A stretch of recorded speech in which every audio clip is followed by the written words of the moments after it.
Hello there and welcome to the Total Guide to Preservation. This is one of the most reworked projects I have ever done. You can see it as a comprehensive toolbox that will guide you through the steps that I have been going through the past years when I have been preserving. These are my opinions, this is my thoughts, but it also kind of reflects your questions. So I'm trying my best to give you the answers you have been asking me in person. So I think it's enough of me talking. Let's just boom go. In the first part we are going to talk about how to not clean your floppy drive. In the second part we are going through the fundamental structure of a CBM floppy disk. And in the last part we are going through how to determine when critical errors matter or not. That's gonna be a tough one, so I think we better go now.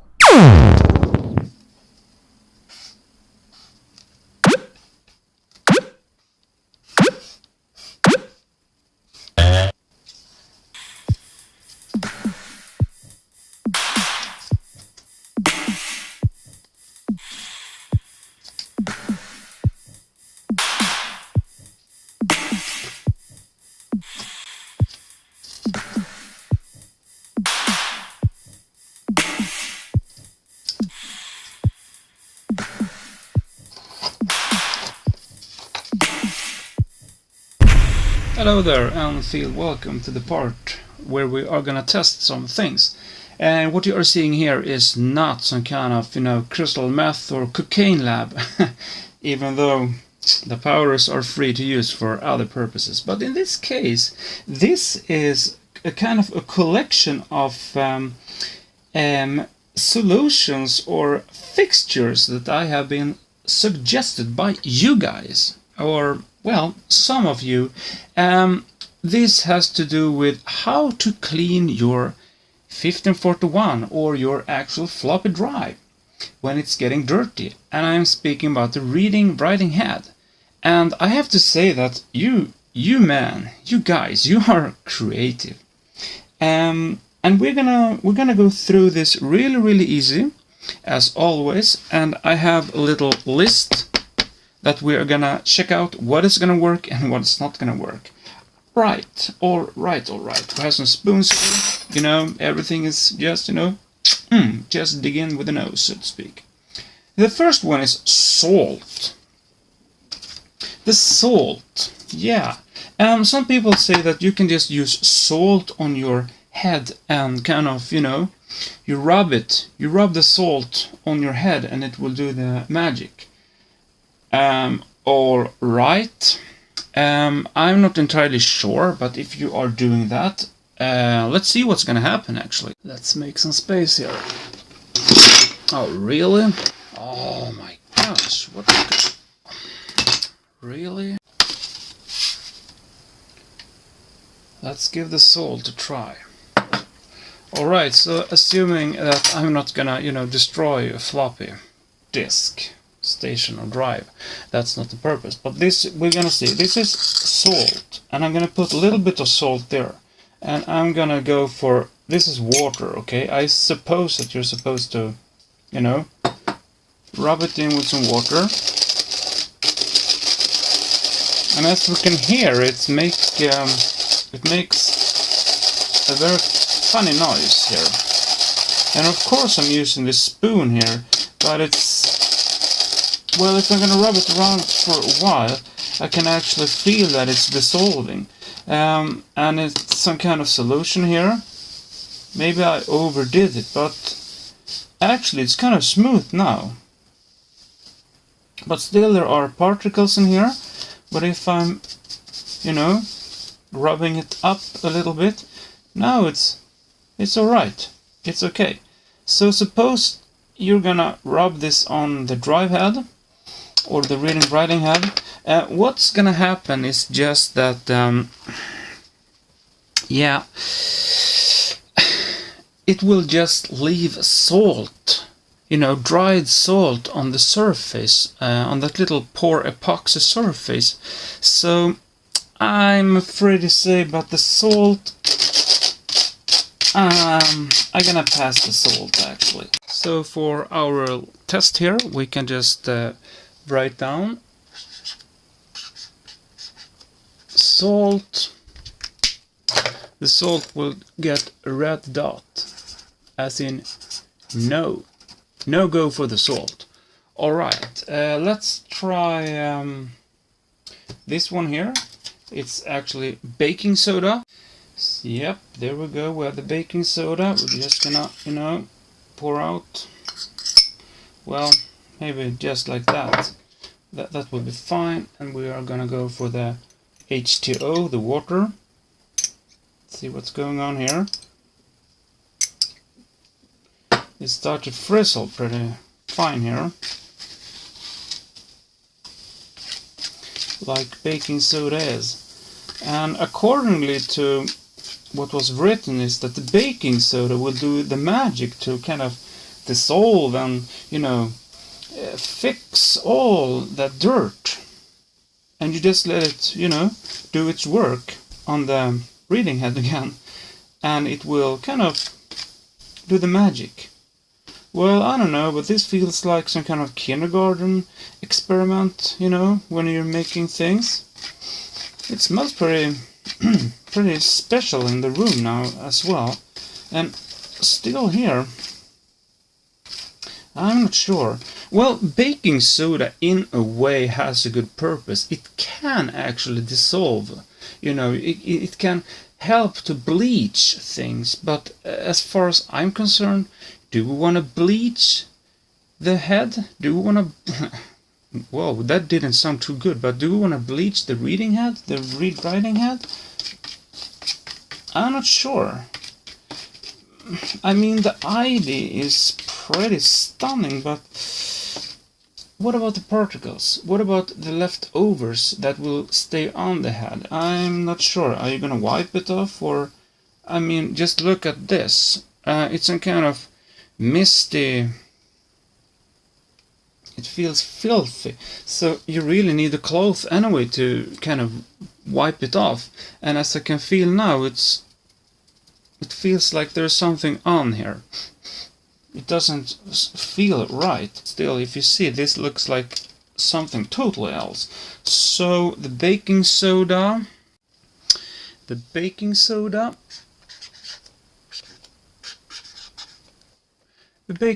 will also get a red dot, as in no.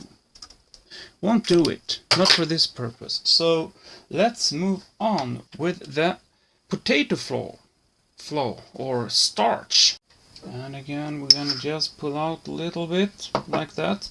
The potato flour, the stash or starch or whatever it is called. I'm calling it the stash. That's starch maybe.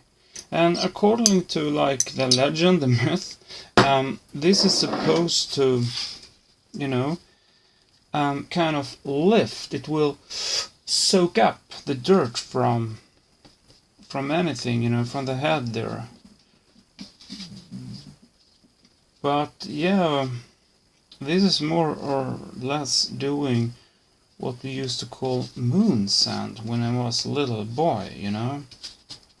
And later on, we called this kind of mess something else that would occur. Anyhow, that's another, yeah, topic. But I mean, this would probably just, you know, do some jazzy stuff inside the drive. I mean,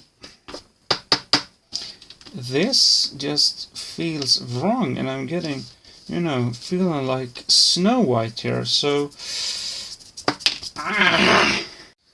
yeah, so the potato flour, the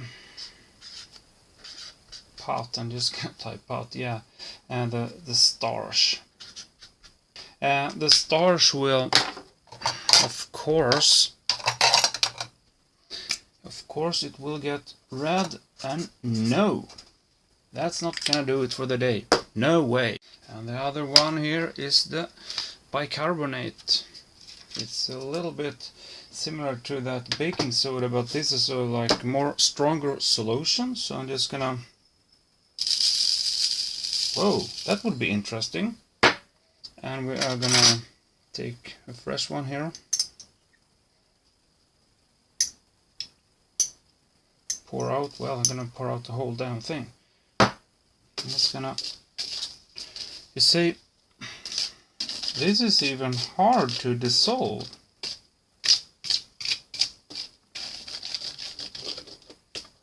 So this would be also interesting. I mean, hear that sound. Have that on the writing head. Whoa, that would be really, really nice, I think. Not? Well, why don't we just, you know, knock on some more here? The only thing happening here is it's frizzling a bit. Oh, now it's dissolving. Wow. But as the same case here, I think that we can agree that this will be...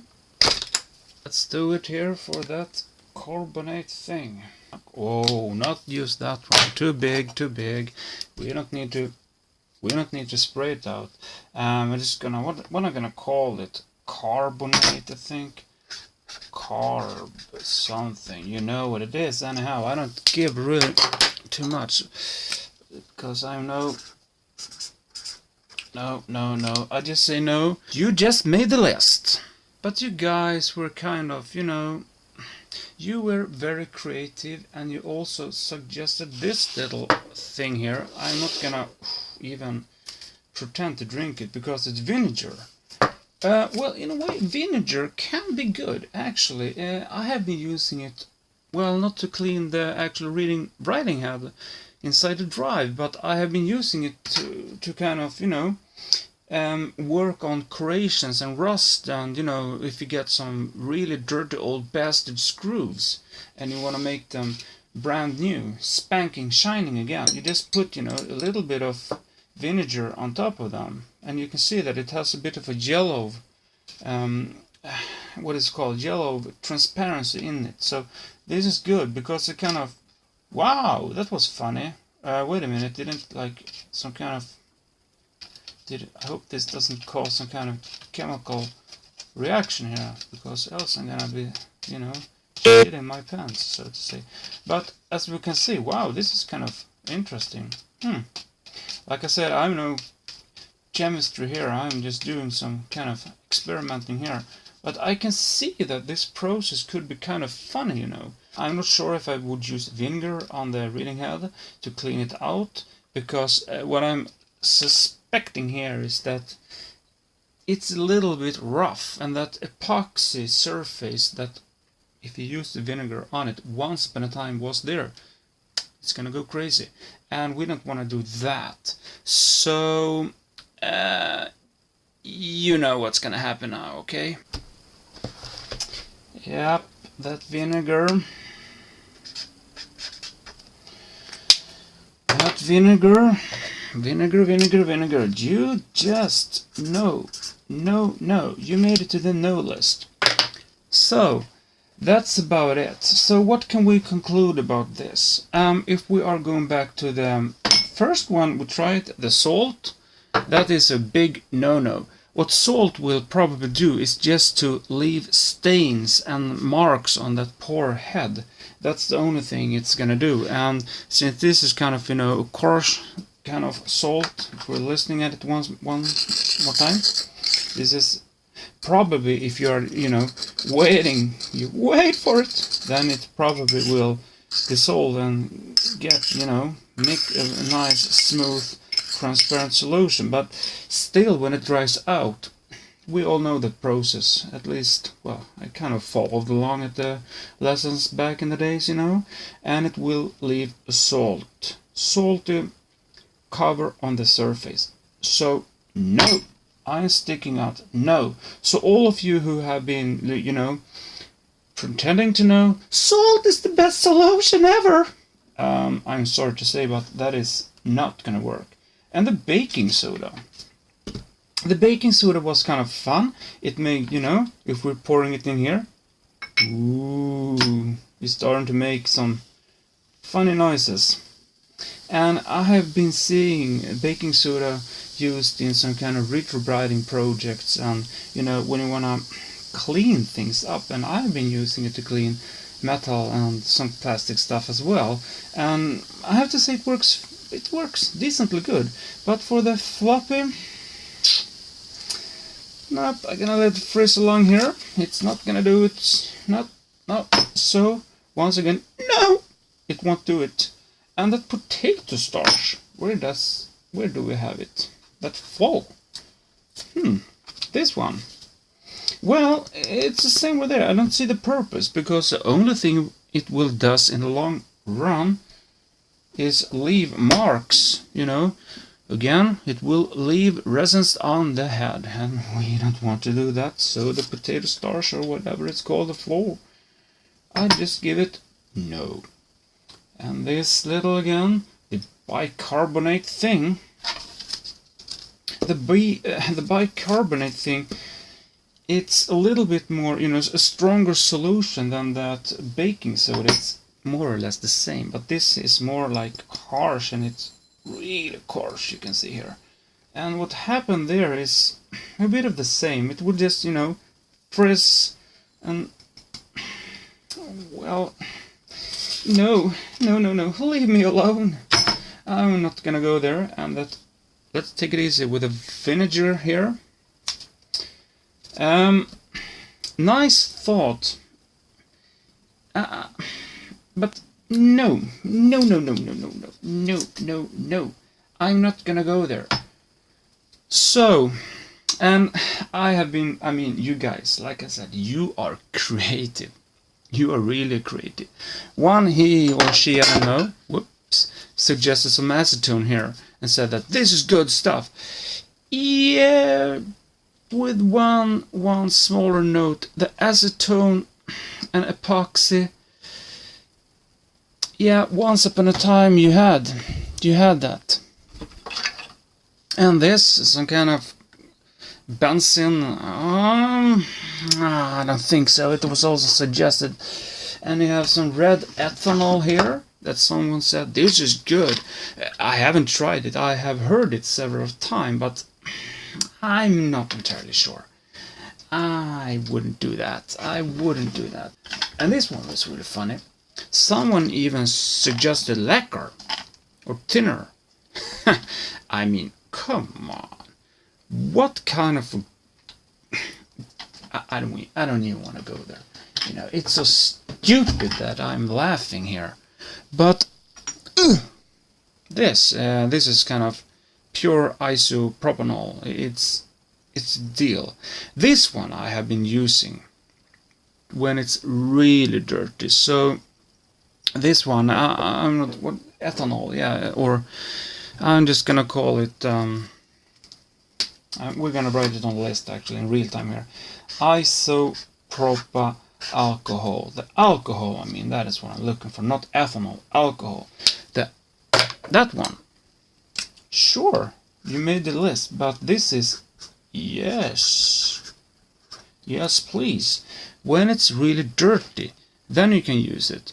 In the most extreme cases, and by the way, this baking soda is still going crazy here. Wow, smells a bit funny here. And then we also have the water, and this is hard water. And what I mean with hard water is it's distilled. So I have been to the lab, chemistry lab, and removed all salts and minerals. So this is as pure as you can get it. Thank you very much. Oh, it looks like I'm gonna drink it, and I could do that. But this water, I'm gonna write it down on the list, and I'm just gonna, you know, type H2O, and that H2O, you just made the list to the yes list. Yeah, because this is I'm using this a lot of the times when I'm cleaning the head on the reading head, and it works. It works great.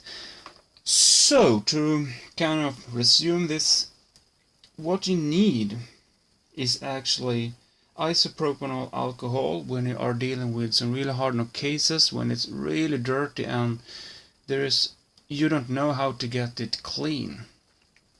But for your daily or weekly, it depends on how much you preserve, how many discs you are reading or writing. You just stay with the H2O, I mean.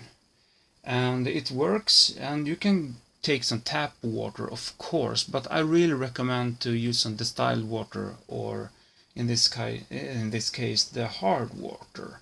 And hard water, heavy water, it doesn't really matter, just as long as you remove the minerals and the salts from it, because salts and minerals will stay on top of the head actually. And well, not that it really matters. And this is also, I know you're gonna write 1,000 of comments and spank me for this, but I don't know if it really matters. Now we are going to talk about something else, and that is actually the cleaning method. What to use, and most of all, what to not use when you are cleaning that poor head.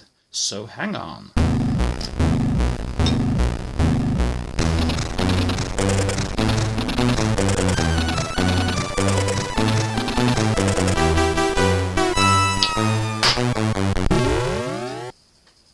Welcome back. Okay, so this is the tools actually.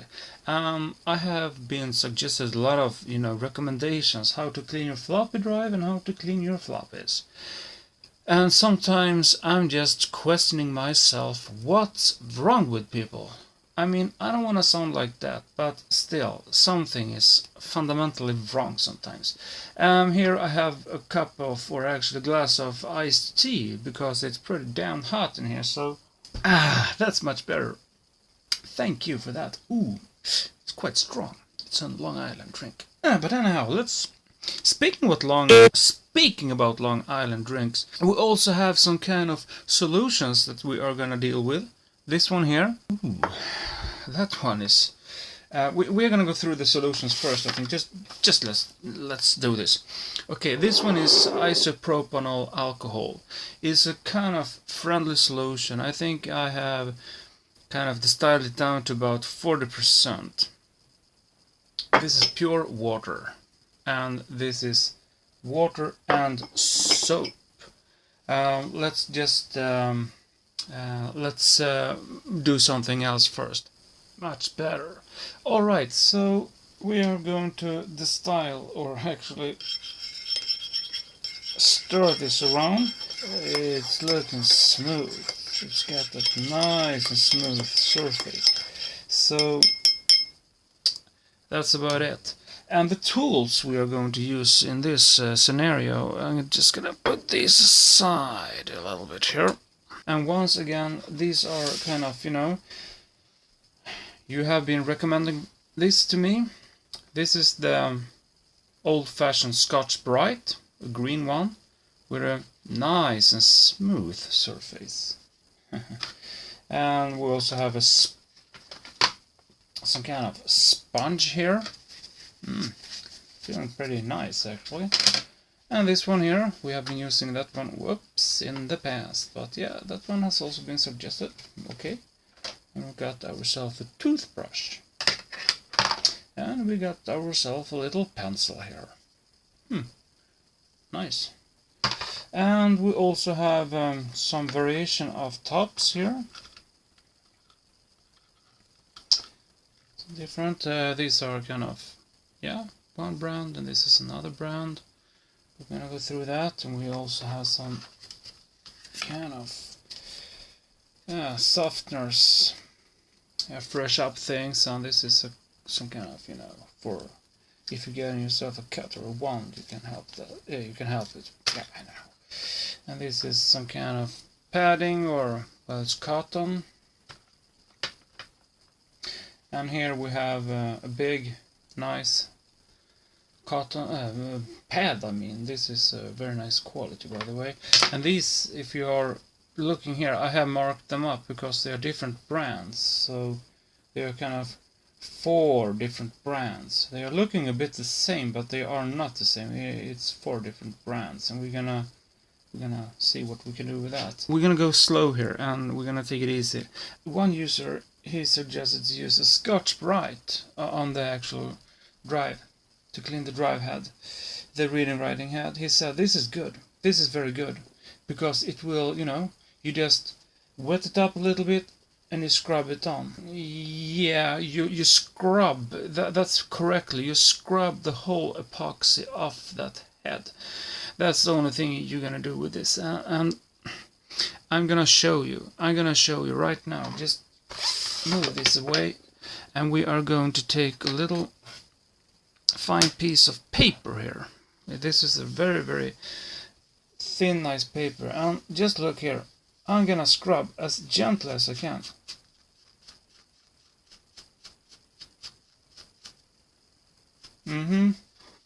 If we are, I'm using, see, it got all fluffed. You see, it's fluffing up here. And I didn't use, I was really gently.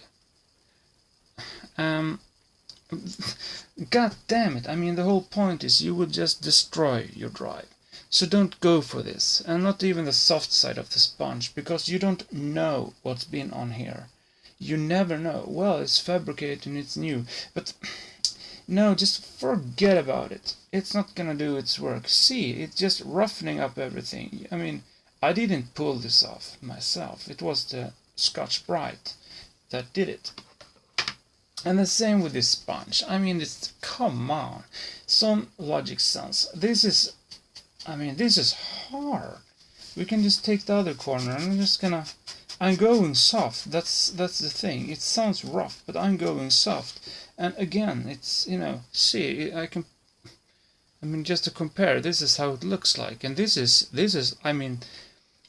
some kind of really, really tough. This one is tough. See, I'm trying to pull the part. I can't. That's how strong it is. So just, it roughened up the surface. So, come on, don't use a sponge.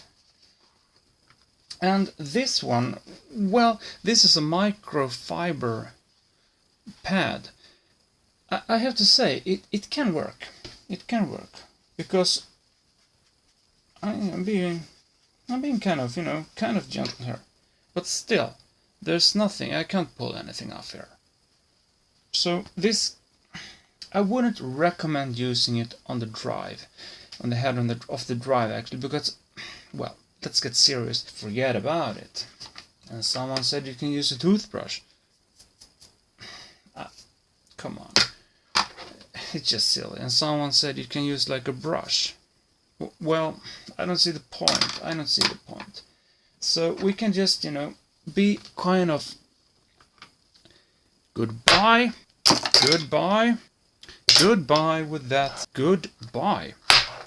It's the same with this kind of, Wetex, it's not Wetex, but these kind of, hand wash things, and just do what I do. Let's just bring the real tools out now. These are the only tools you need actually. And we are going to take things to a bit of a test here. And that's why I have these kind of, I don't know, this kind of filth thing here. And this one is actually a badge to some kind of zombie hunter. I got it from a kid actually. Well, who cares? But this has a kind of rough surface. It's never gonna be this rough either on a floppy disk or like the floppy drive, because then I would be scared to put something in here. But this is more like it. This is, yeah, it's a nice surface. But because, like I said, I don't want to test things on a fully working floppy, because this is more like a theory. This is theory, and I'm kind of pointing this to people who want to know, who have some kind of experience. So this is more like a bit of an expert take on it, so to say. But still, ooh, that was nice. Anyhow, the first pad here, I have marked it with number 1. What you want to do, or what you need to know when you're choosing your pads, is one thing. I'm gonna go back to these floppies, If we are looking at the floppy here, we are assuming that we have like a large area of dirt. We're gonna, don't worry, these floppies are preserved, so there's that one's better. We say that this is a huge area that has a lot of dirt. onto it. And of course you could start to use like a top and try to work it in and out. Yeah, but you know, it takes a lot of time and you are probably gonna do more damage on the actual floppy surface than, you know, than good. So what I usually do, I'm trying to see what is this? What are we dealing with here? It looks like some kind of, you know, fat fingers. Fatty fingers. Should I use water? Should I use isopropyl alcohol? I could use the IPA. Yeah, the isopropyl alcohol, of course. But sometimes it's a bit strong. It's a bit too strong for the floppy. And I'm gonna show you a perfect example here. What I mean with that. If we are looking here at the surface, we can see that we have some kind of, you know, dots like that. It doesn't look too good. It looks like some kind of virus infection or something, and that has to do with the isopropyl alcohol has been doing a lot of damage. It's some kind of reaction, and it's the same with the backside here. So yeah, you have to be careful with the with the alcohol there. Because this one here, this one has some kind of more or less, it's some kind of stain here, but that one is only clamped with H2O, and the back side here is clamped with H2O, and soap. So yeah, but anyhow, that's kind of, you know, things you have to take into perspective when you are dealing with this. So in this case, like I said, you have to choose either the pad or the tops there. But if you're using a pad, I have showed you how to clean it, and I'm not going to repeat the process. But what you need to know is to have a quality pad. And the quality pad should, you know, when you're cleaning, if we're just using water in this scenario, it shouldn't leave anything behind. It should not leave anything. And to determine that, I'm gonna, you know, take this little, it's kind of soft, and I'm gonna rub the pad on it. It's alright. Well, it just left a little bit, you know. So, I'm not sure. This pad could work, but it's a little bit weak for me, so to say. So I'm just gonna, you know, remove that. Yeah, it's alright. And then we're gonna take another pad here. And I can kind of see that it's very fuzzy. And it's, yeah, I'm not sure. But if we try it again, and we're gonna dip it into water. Of course I ripped, so to say, the dry part off, but that's no problem. It's okay, but we're gonna see, can it, you know, keep the test? I'm gonna use like that, and I'm gonna just turn it on. It's okay. It's alright, actually. It's very alright. By comparing, we can already see that this one is fuzzy as, and this one is not so fuzzy. So number 2 was good. And we're gonna go for, whoa, this one. Oh, can you see? It's kind of like Christmas. It's snowing from it. So this one is, oh my lord. It's good to have that Long Island tea here. So I'm gonna yeah, well, of course now it's wet, but as you can see, it's starting to fall apart here, and I'm gonna give it a try on this little thing. Yeah, oh, it's snowing. Wow, this was a really bad quality. Whew. Holy moly, that was really bad. Extremely bad.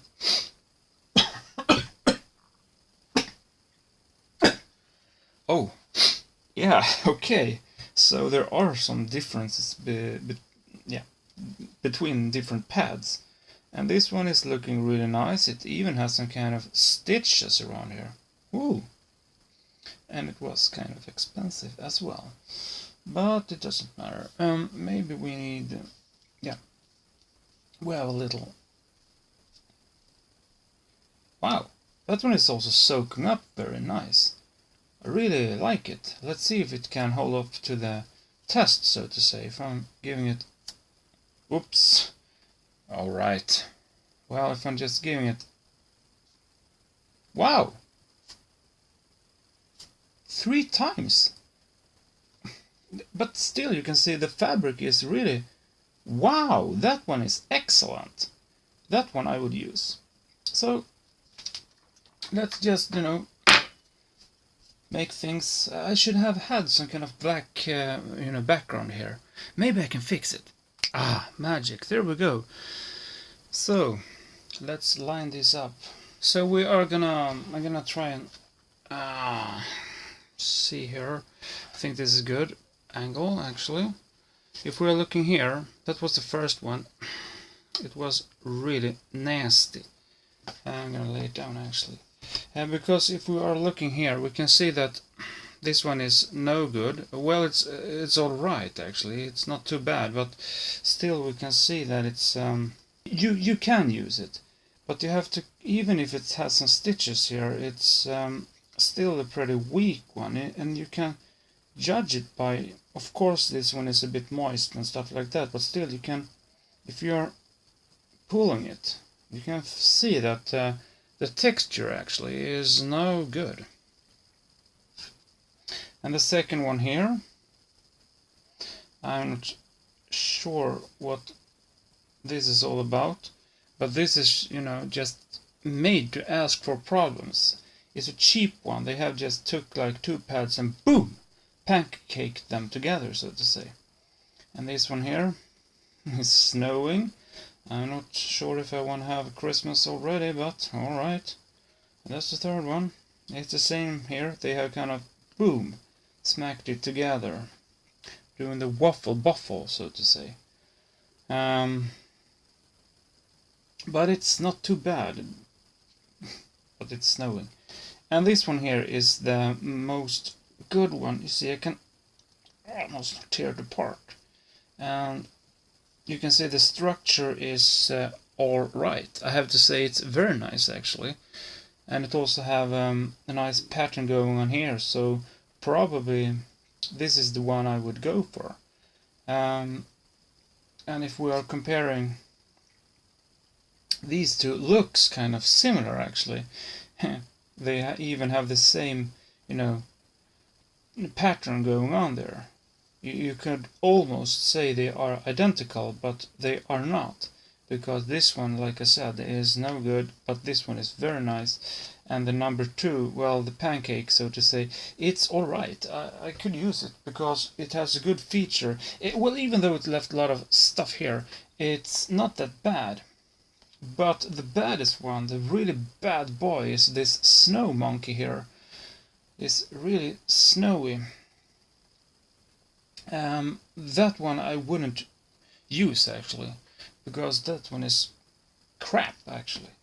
And the funniest thing is that this one was one of the most expensive one. I think one pack around 100 cost like, well, it was kind of ridiculous.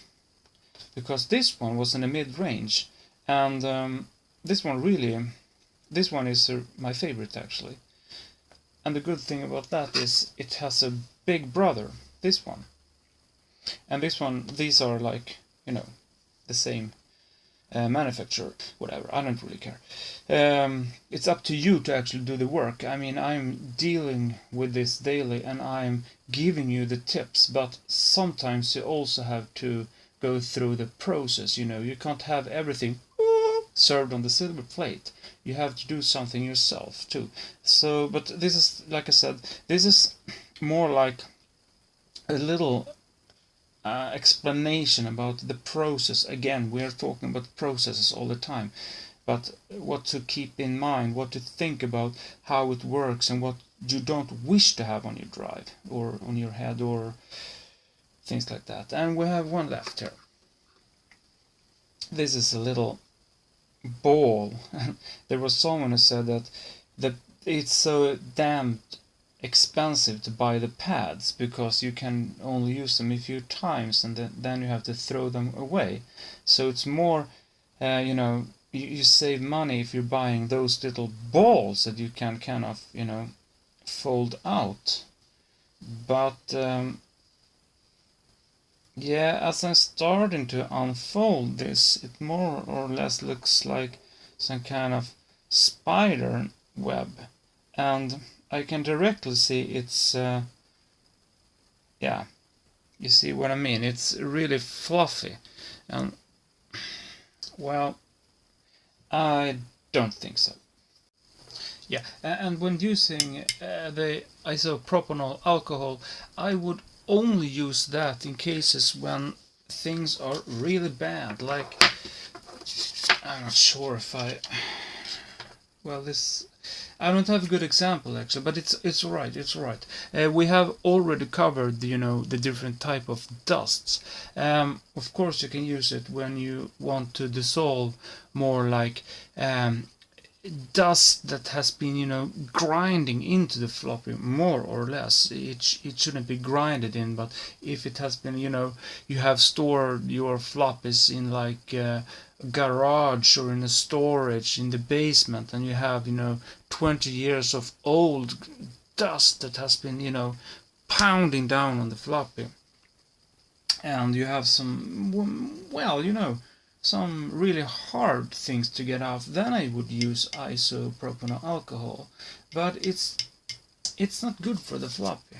It's not good at all. And speaking about floppies, when we were talking about the drive, how to clean the head, it's about the same as it goes for floppies actually, because like we were talking about before, don't use whatever you use. Don't use radical methods or radical ideas when you're cleaning, your drive. It's just pure stupidity. It's not gonna do anything. I mean, one of the most, craziest thing, it was someone who said that you can use like never dull. Oh my god, I just opened, I opened the box, or if I just can open the can. If I can, I would, but it's stuck. But when I opened it the first time, it smelled like something the cat had been dragging home, and ooh, yeah, oh my gosh, it's so strong. I don't know why anyone would be using that. And again, lacquer and all, kind of industrial things, do not use it. Try to be... It stinks from that box. Why did I even open it? But anyhow, try it. Let's get some more of that. Never before had iced tea taste that nice. But anyhow, like I said, when you're cleaning up things, you have to be more logic and think before you're trying, and don't be afraid to ask. I mean, people are asking me all the time about this. That is also why I have decided to make this kind of long advanced video about preservation and how to do it. And I mean, yeah, some people are really good at it, but some people are just stupid and leaving the most incredible books of text with no context. It's like, yeah, I have spent like 5 minutes reading your text and it doesn't say me anything more than if I ever would try use that method, whoa, my drive, my diskettes, my floppies would be gone by the wind. So don't, whatever you do, and even you who are suggesting those lovely ideas, don't try to be something you can't be. It's not gonna lead anywhere. It's not gonna make you like win some kind of award, the preserver of the year. No, it's just gonna make you look like a fool, like a total idiot.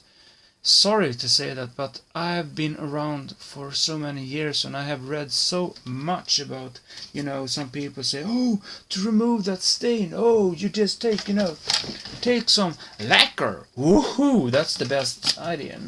Well, lacquer, I don't know. Or whatever, take some kind of, humid, this liquid poly. Oh, it probably would do the trick in the book. Or take some kind of, why not go for this one? I don't know what this is. Some kind of, propan, butan mix. Woohoo, it's gonna do the trick. No, I mean, if you want to write a book and you have a lot of fantasy, or if you have a lot of fantasy and you want to write a book, go ahead, do it. But don't waste our time with your crap. Enough said about that, but I just wanted to have it said once and for all. Trust me, you won't see any kind of fancy things on their desks except for isopropyl alcohol, water and soap. And again, some good quality tops, some good quality pads. That's it. Say goodbye to all these crazy methods. Just throw them out of there. I mean, we can just do a little test here. Alright, so I'm gonna go crazy with this. What's gonna happen? Oh, I'm gonna scrub it up. Oh, look. Look, I got it off. Yeah, but if we are looking at the floppy, then it's scratched. It's destroyed forever. What I'm trying to say, the whole point is that don't go for the crazy, for the most aggressive methods and for the most, don't go for the mad things. Just do the logical things. Think before trying and do your homework. That's about it.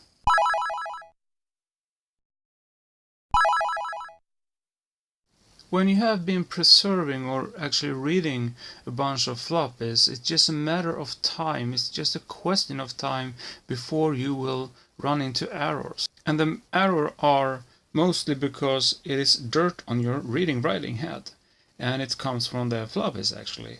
And to clean it out, well, we have discussed the theory. And now I'm gonna show you how I'm doing it. And well, of course there are people who are gonna, go crazy here.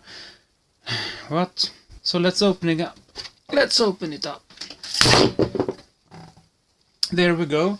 And we can see that the actual floppy here is working fine. And what we are gonna focus on is the actual here, the head. That's, or there I mean, that is the reading head. And we can just lift it up like that. And the top part here is actually just a little felt holding down the actual floppy disk against the writing head there. But this little felt here can also be dirty. But to clean the drive, or actually the head, I'm gonna go with the tops, and I have just dipped it into some kind of water, and I'm going to, just do it very careful. I'm gonna just roll it over. I'm not rubbing, I'm not scratching, I'm just, rolling it carefully, lifting it up, inspecting. Yep, there's some dirt there actually. I'm gonna do it again. Go really careful here. Not aggressive, just, taking my time. And I know that there are some people saying that you shouldn't go diagonal, you shouldn't go this and that direction, you should go like in a circular or in the way the disc is rotating. Well, I don't know about that, but just as long as you keep it clean. I mean, we're not here to scrub it to death, so to say. And then I'm gonna just use like a clean dry tops here and kind of same here. Just kind of, doing things carefully. There we go. It's dry. Just to be on the safe side, I'm gonna I'm gonna give it an extra go here.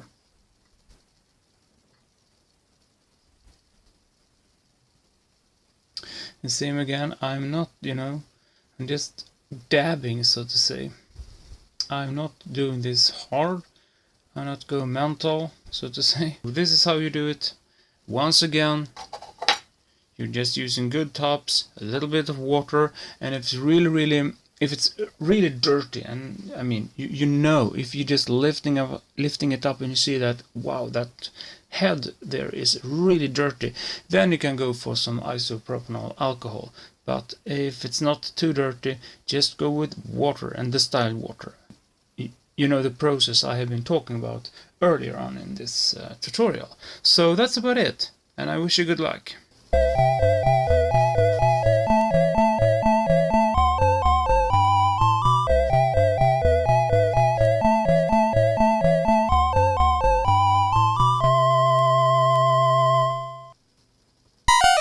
Let's speak a little bit about the structure on the floppy disk.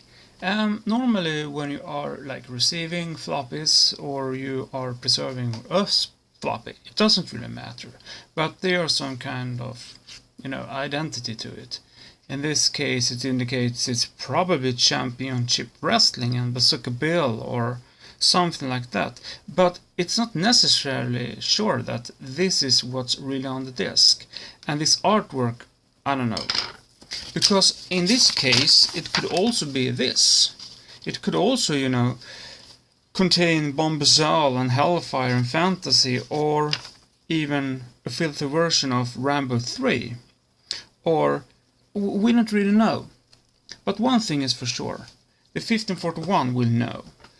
And the thing is that this list here that I've been printing out, all the file numbers, all the file names, and the PRG extensions, and you know, all you need to know, the block size, etc., is stored at a specific track called track 18.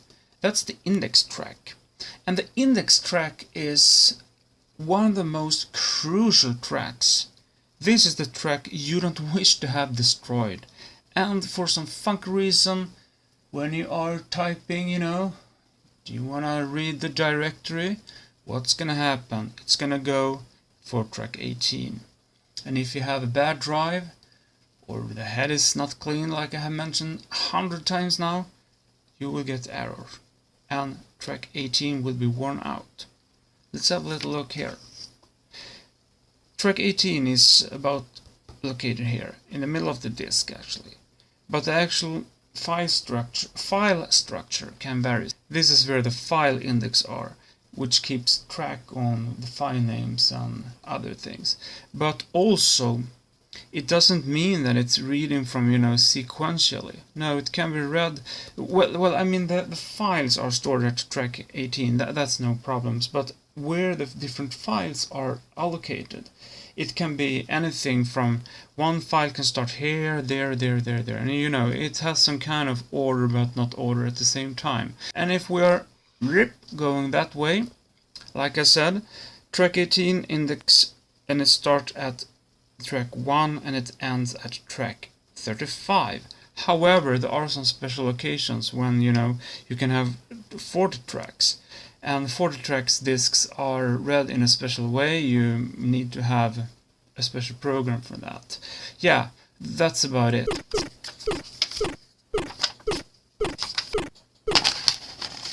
What you see here is a perfectly view for me. It's a perfect view for what I'm dealing with all the time. And we have several readings here. Let's go through this systematically to see what's going on, because we really need to focus on things here, okay?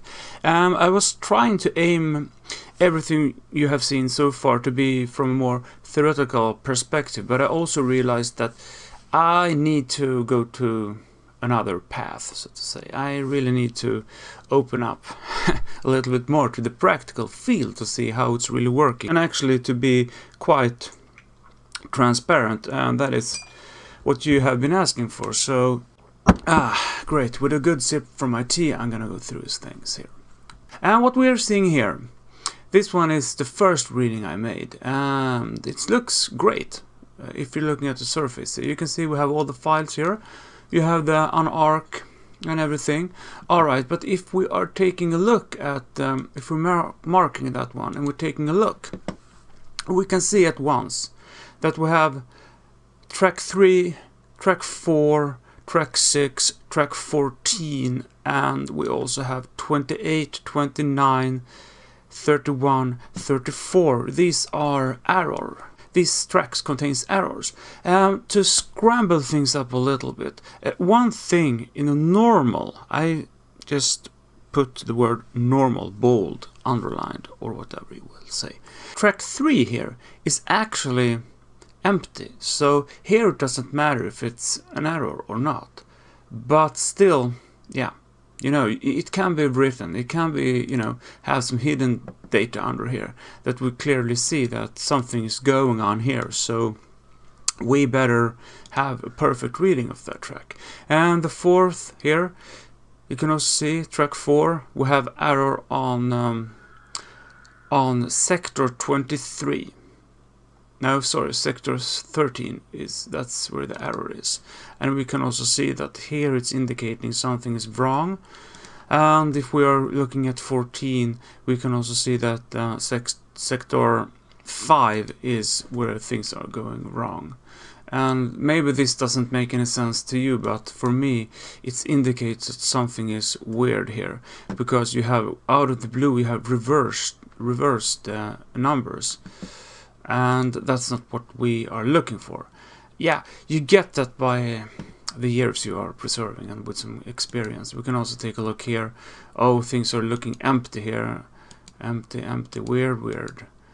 Yeah, and here too we have some. Yeah, so anyhow, let's just close this. Or actually, we're gonna open that one up again, and we're also gonna take a look at this one here. This is the first reading, and this is when everything is put together. And we can see here that things are repaired.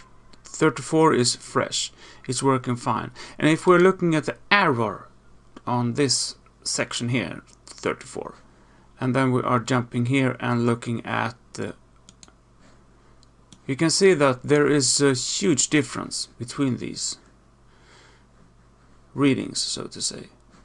And that is why it's not going to work. So anyhow, to get here, what I'm trying to resolve down here to is you need several of readings, and this is track 6 only, and we can see that track 6 is here. That's the track we have been reading in. The rest should be empty. Yep, it is empty. We can just scroll here. Empty. So that's nice. And here we have track 4 that also was indicated to be wrong, track 3 as well, and here we have 29, 31, 34 and 14. So yeah, everything. So these, when you are combining them, you will get a whole working image. It doesn't mean that every time you are combining readings you have to deal with these many readings or tracks, separately tracks, but sometimes when this, when the wind is blowing really in your face, you have to deal with a broken sail. But that's alright, And now we're gonna focus on something else, and we're gonna focus on the crucial errors and the reconstructible errors. What we are seeing here are 3 different floppies. And now we're gonna focus on the first one here, and this is some kind of source codes, I guess. And if we are looking at the reading, when I read it, you can see that we have errors on track 1 and we have errors on track 29. But this one is a 100% reading, almost. I'm gonna tell you why. Because even though we have one error here at track 1, we can see that it doesn't matter, because this is nothing. This is empty. It's empty all the way down here. Even though there are some kind of, here's some kind of mirror of the track 18. I am not entirely sure why that is so. But 29 is something that you might be a bit concerned about. We can see that it indicates code 5. It says here minus code.5.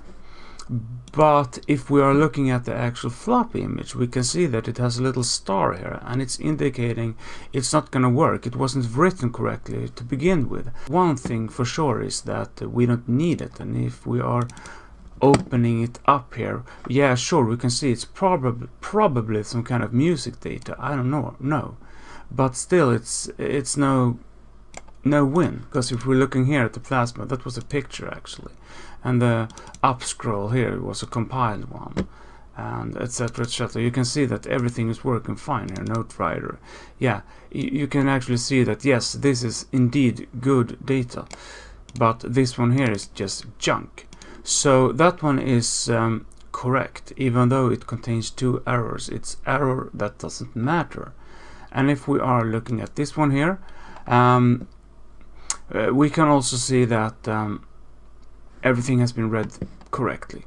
We assume that. But if we are taking a closer look, we can see that there are some errors.